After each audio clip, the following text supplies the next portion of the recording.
Happy Monday, everybody, and welcome back to Brown Bag Bets, powered by BetSports. We are your daily dose of quick hit handicapping and sports betting picks. I'm Alex Christensen, and joining me, as always, is Mr. Andy Mahler. And you'll notice, folks, the nice graphics are there. So producer Dan is in the background helping us out. The inmates are not running the asylum, if you will, Andrew.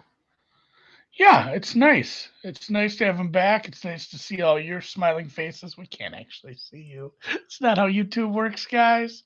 I So, picture you. yeah, I can picture you if you're joining in. Hopefully, you had a great long weekend. Mine wasn't bad. Traveling was easy. You know how many times and people who live, even you, Alex. I mean, you live in the far enough north where you get plenty of snow. Like that is the worst. The nut low is like right before you go to your parents' house for like Thanksgiving or Christmas. It's like, oh, we got 8 inches of snow, or oh, it's raining fucking ice. And you have to drive like 40 miles an hour on the highway. So it was really nice that the weather was cooperative, the food was great, the soccer's been fun. This is the ultimate like pet peeve of mine on Twitter is Mm. like, oh, and people like, I had a 3 and 4 day, but like my personal second half bets went 6-0 that you didn't hear about. It's like, fuck you, buddy. But legitimately, and I almost want to share a screenshot of my. I've just been using Bovada for live betting because that seems like a good one to be degenning on. But Absolutely. legitimately, 0-4 yesterday on my posted bets in the thread, up $700. It just live betting has gone perfectly. Like every time I think there's going to be late goals or we think we have maybe a late winner, it's I think it was like 7-1 yesterday live betting, and again today like the first half unders, both of Well, them what's our failed. live bet? Well, and that's the thing. Like I joked with Doc better about this. I said, live betting's crushing, but if I don't make a pre-match bet, how will I know what to chase? You you got to have the idea. It's like Inception. You got to have the idea in there so you know what to chase. So he had a joking tweet about how first half unders, second half overs have crushed. So I just instead of putting any effort forth last night towards the 4 a.m. game, I said this is my plan all day tomorrow. So far 0-2 on the first half unders. But Mm. since I'm playing with a little bit of house money and I'm tilted out of my gourd about how badly this has gone, I've been betting twice as much on second half overs. So we're up. We're up for the day. You just martingale. Don't do any of this. It's very irresponsible Well, how betting. about this? You can bet, Andy, before the match that the second half will be the highest scoring half, and they hang like plus 110. So I know. I I know. took this conversation. That's actually what I've been doing this morning, and can't believe that we won in the earlier match there. That was fun. I Yeah. bet draw and then second half highest scoring. So once it got to 2-2, I knew I was good, but had a little more on the second half. Being the higher score, and then have it here now. So, knock on wood, hopefully things continue. Yeah. Hopefully things open up about the 52nd minute for Brazil. But yeah, not only that, but I haven't even been betting like the if they're gonna give me a goal and a quarter for the second half over, I'm betting a goal and a half. I'm gonna go find the alternate one. So I got like plus 120 on that second half over. So just let's go second half overs, and that is my plan. And Dan has even put in. I wrote, "Don't care who's playing." It is Portugal Uruguay, which is actually a really fun match. They haven't been doing a great job, I think, of making some of the best matches happen in the afternoon for us U.S. residents. But Portugal Uruguay should be legit good. Those are two very good squads. I don't know who I'm rooting for there. I guess probably Uruguay. I have some futures on them. So my Well, plan is to bet the first half under and the second half over. And maybe Noops actually talked me into placing just some more goals second half bet. Maybe that is honestly the best plan. I'm doing this in such a fucking roundabout cobbled together way, and you say something smart, and it just makes me mad. so it's plus 110, and I'm trying. I've been trying to figure out, like, so if you bet one unit on the first half under, say that's, I mean, that averages, well, that's plus money sometimes. That's what I was struggling with. You probably have to have the lines for each individual spot, but I wonder if just placing that one bet at plus 110 is better simply because, again, you're just saving the juice there. Yeah, I don't know. Saving juice seems like that's a scam. But then you don't really have the chance to go 1-1. That's the other part of it, right? It's just one bet. So you're either 1-0 or 0-1. Whereas with your system, who knows? We go 2-1, 1-2, 0-3, 1-1. Who knows? A lot to think about, honestly. If I maybe my golf meeting will get canceled because there's not a lot. There's golf this week. All right. Well, that's the plan either way. One of those bets is happening. I'm gonna have to go hunt down, at least for the Uruguay match. I'll hunt Let's down a just do little bit of both. that. Yeah, I'm gonna do both, and then I'm gonna hunt down a little bit of the second half. What second half highest scoring play? So, all right, we've talked plenty about the game plan for this stupid sport. Now let's get into another stupid sport, the NFL. The NFL was, I mean, it was kind at times. I was really sweating the second half. I went a little bigger than I should have on that Patriots. What was it? Patriots Tennessee teaser. Um, Neither team won. I don't know if either team covered. No, that you needed the teaser legs for both, which is that doesn't happen. It seems like you'll place these teasers on these two underdogs, and both of them will win by like 8, and then you'll just laugh like, I could have just parlayed up, plus 120 money lines, made a lot more money instead of even money. But no, that one was fun. The Denver under was sweaty and fun. I was a little annoyed. It was hard to be annoyed when the Chargers went for 2 because like that was probably the right call, but I did want them to cover their number in overtime rather. So How about the kudos to Jaguars everybody. going for 2?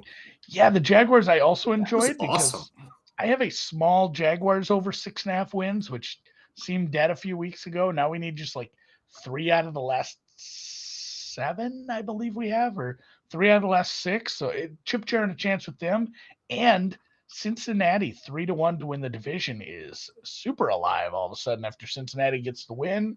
That was the dream scenario as well. I had the Titans in the teaser, but I still wanted Cincinnati to kind of win. So Cincinnati winning inside that number was nice. Otherwise, Aaron Rodgers is hurt. Mike Florio was um, A lot of quarterback injuries. yeah, excited about that. Yeah, there were. And before we get too excited about the Mike White stuff, Drew and I'll do a recap tonight. We'll get heavy into the NFL. He was traveling last night, but the Mike White thing, people, oh my God, the timeline The was just Jets are lighting back. up.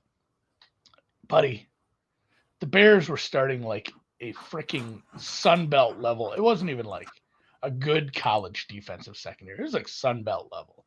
And it might be a hard crash back to earth once Mike White actually plays a real defense, but it still was probably better than what we got from Zach Wilson. And smaller bet, but I like the Colts tonight at the 2.5. Drew, I think Drew and I are head to head on the Pittsburgh game again. He loves this pass rush versus this bad offensive line. I can't say I blame him there. My bet is more predicated on the Colts defense. It has played a lot better since we saw the coaching change. It's actually kind of come together to maybe some sort of level that we thought we'd get out of this team. The offensive line still isn't nearly what it should be. And yes, Jonathan Taylor and Pittman and everything, and getting Matt Ryan back in has helped the offense. It's still a little bit of a worry. You can see how low this total is. It's still a very good Pittsburgh defense, but the way the Colts defense has been playing under, goddamn it, Jeff Saturday, who I thought was a dumb idea, it's good enough for me at home versus Kenny Pickett. Kenny Pickett is not good. He clearly you have the quarterback advantage.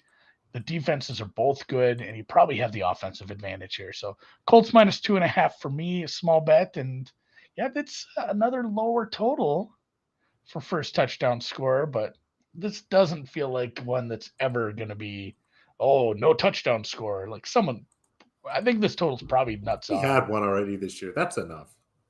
I We think almost both had 2. God forbid yeah. that the Patriots The punt Patriots return kid, touchdown. yeah. Oh my God, I know. I talked to some people that had bet no touchdown late in that game live, and I mean it made sense too. I'm not sure, even in overtime, I'm not sure anyone was getting in the end zone. Like that might have ended in a tie, honestly, in overtime. So lay it on me. What are we making all our money with tonight? We're going to keep trying. It has been a rough couple of weeks for first touchdown score. All the favorites keep winning, and I need to go back and do a little bit of work. Thanks to AD, who our buddy I've normally distributed, was able to send me some first touchdown score odds because lost my database of that. So we're going to try to put that back together. But going back and looking, there's just been a lot of favorites. You saw that parlay they cast for the Thanksgiving games. I'm trying to remember, but I think it was the favorite or second favorite, basically. And again, tough night tonight. You see two guys at the top of the board. Jonathan Taylor's at around plus 350, Najee Harris at plus 550. Go ahead and put those maybe in some same game parlays, something like that. Again, two guys that just soak up a lot of volume. But again, I continue to see some value down the board. We'll see if we can get a big number tonight. Start with Pat Freiermuth. Gets a ton of targets, has continued to get better each week with Kenny Pickett. Those two really seem to be on the level. There's a connection there. He's picking up more and more targets inside of the red zone. Again, Deontay Johnson, for whatever reason, is just kind of getting put by the wayside, and Freiermuth every week gets more and more. So happy to take him at 14-1. Paris Campbell, really has done well since the return of the rejuvenated Matt Ryan, it seems, over the last couple of weeks, has pulled ahead of Alec Pierce here. Again, continues to get more targets, a ton of snap share, and it's getting some looks in the red zone. Again, Pittman is the guy on this team, but Campbell has been doing very well. Had this number closer to 11-10-1. Kenny Pickett going to play both quarterbacks again here.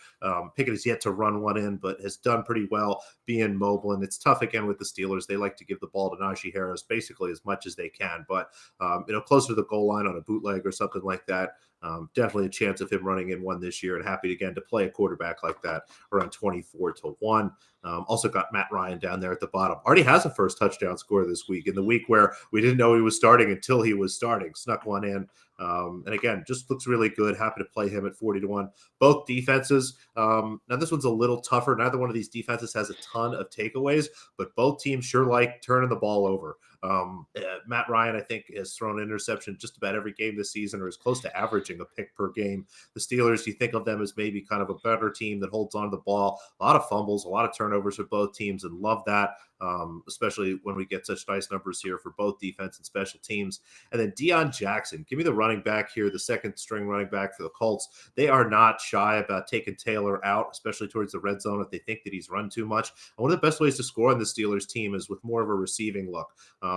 We've seen Jackson get used in some red zone packages the last couple weeks, and like this number again, anything 25 honestly or better looks good. Happy to get 21. So some defenses, some quarterbacks, a tight end, and a running back, and a receiver. A little bit of everything, I guess. Yeah, just a cornucopia, a smattering. But we both said smattering. That is very odd. It's like when old married sign. Couples. Yeah, I think it is. I'm all over this, and I'm gonna have to hunt around. It's usually 3 or 4 different books I place these at, because it sucks when it's like, I wish I could just place them all at one book. That would be awful nice. But man, some of these like, 35-1 and it's 20 here or something horrible. The spreads are nuts. Massive differences in this one. So college hoops. I've been kind of light on this as I'm trying to rebuild my database, as my spreadsheet broke a little and I didn't have a lot of time for that over the holidays. So I've been light, which is probably good for anyone who wants to tail, because it hasn't been going all that great.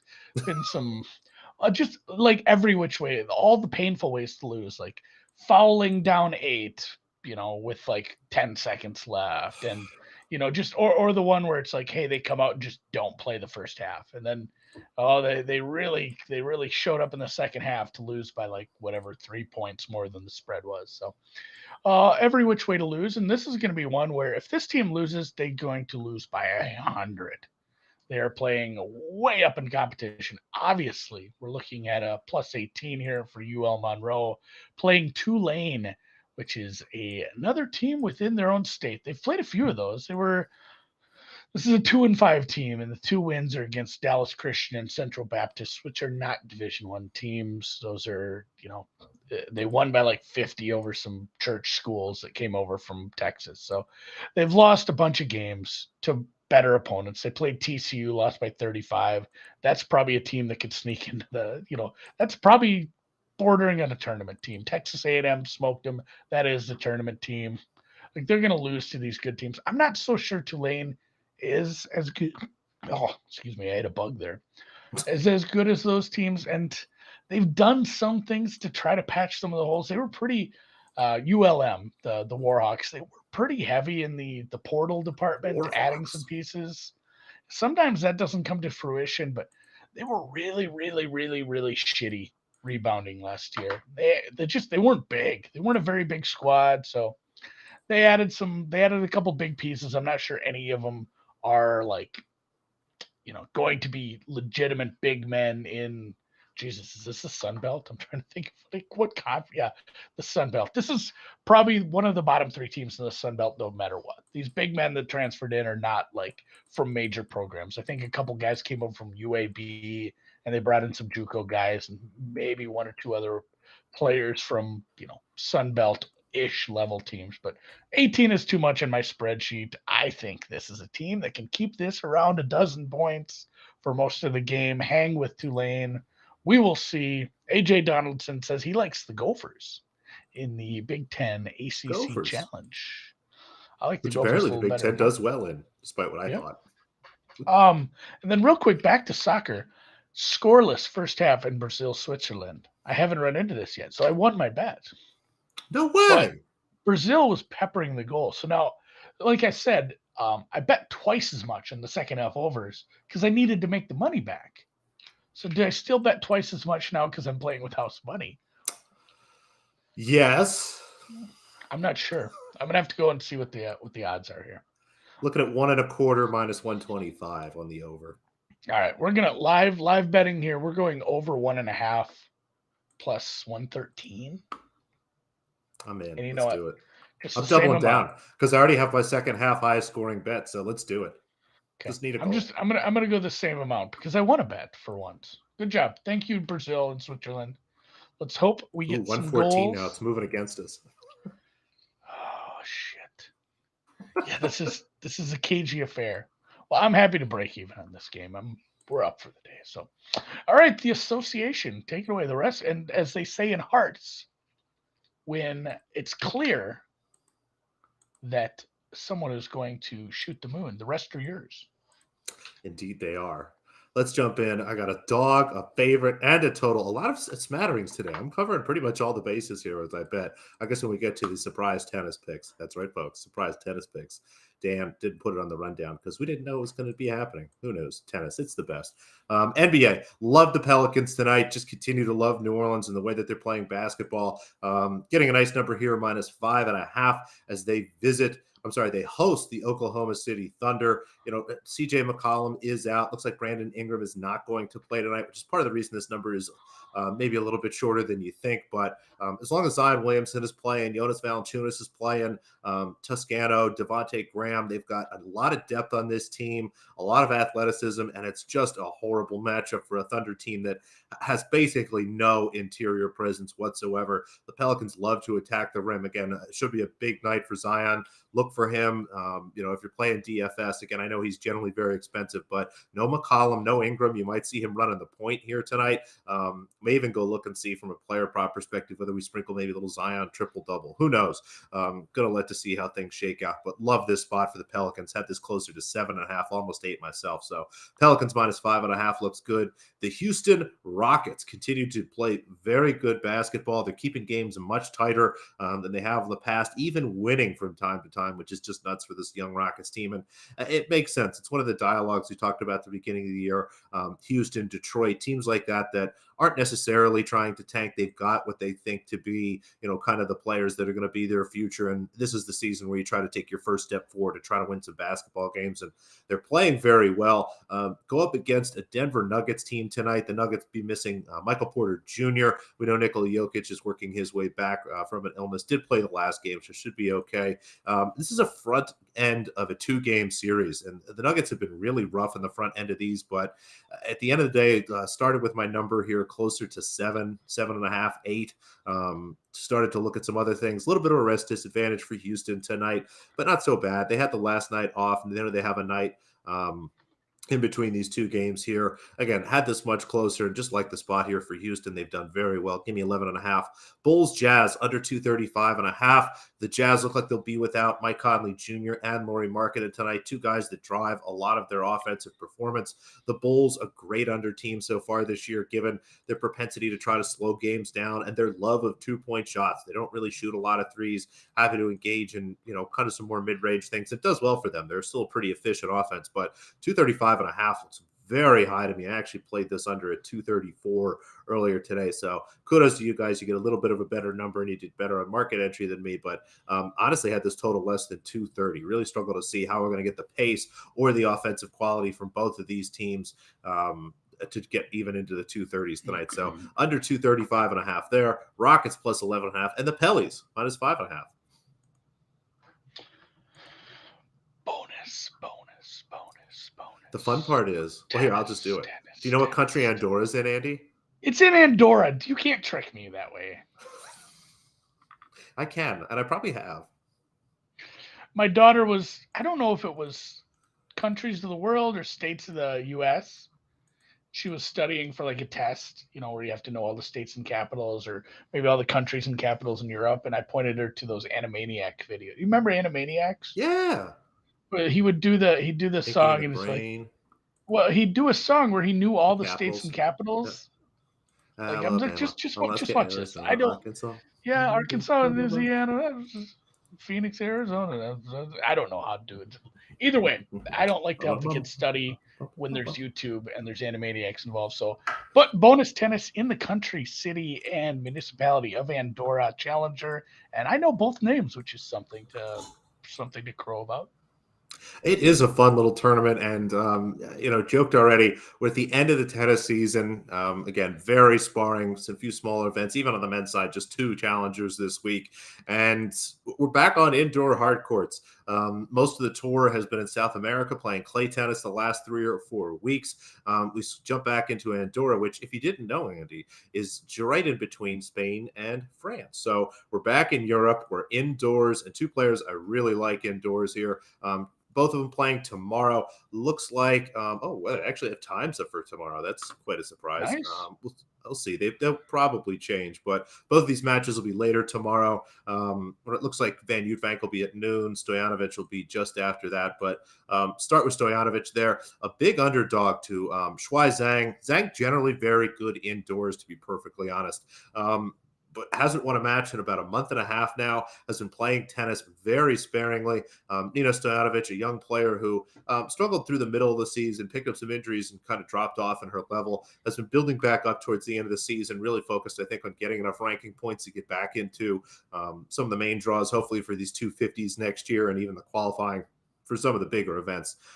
Plus 190, I had this much closer to plus 160. Tweak some things, could get it to maybe 65, not quite 70. So plus 190, I think there's even some plus 200s out there. Happy to take the young player kind of on the upward arc to the end of the season versus the veteran who seems to be here maybe to grab some ranking points. Not sure what kind of her motivation level looks like this week. And then give me the indoor women's tennis, just, I don't know, killer. She's great. Van Uytvanck loves playing indoors. This is where she gets the lion's share of her wins just about every season. These should be fantastic conditions for her. Goes up against Janina Wickmeyer. The elder Belgian has been playing again sparingly all season, and not that Van Uytvanck has either. Honestly, this is a match where both women are pretty much out of form and have not played great tennis really at all this year. But at a pick'em, looking at all things kind of evenly here, a much better situation for Van Uytvanck. This is the exact tournaments she generally does well, and it has come in events like this totally cold and won them. So love where it is. European indoor hardcore tennis. It's Van Uytvanck season. So give me her at minus 110 and a match rider closer to minus 135, almost minus 140. And again, Stojanovic, the big dog. Both of those will be tomorrow, probably just after the show ends. Van Uytvanck, I can't say her name. And Jason Coogan says, "You ever listen to yourself at 2 times speed? You guys sound fantastic." Right, I have listened to myself at 2 times speed. It's honestly, it's and the best way to listen to the deep dive. 1.5. Everyone should record their voice at some point and listen to it at a high speed. That will it'll make you giggle. So thanks to Jason Coogan, the Coog. The Coog. And if you are like the Coog in the YouTube chat, hit the thumbs up on the way out. Enjoy your Monday night football. Enjoy your Monday afternoon soccer. Enjoy your Monday sporadic tennis, basketball, hockey, whatever you're into, man. And welcome back to reality. Holiday weekend's over. See you tomorrow.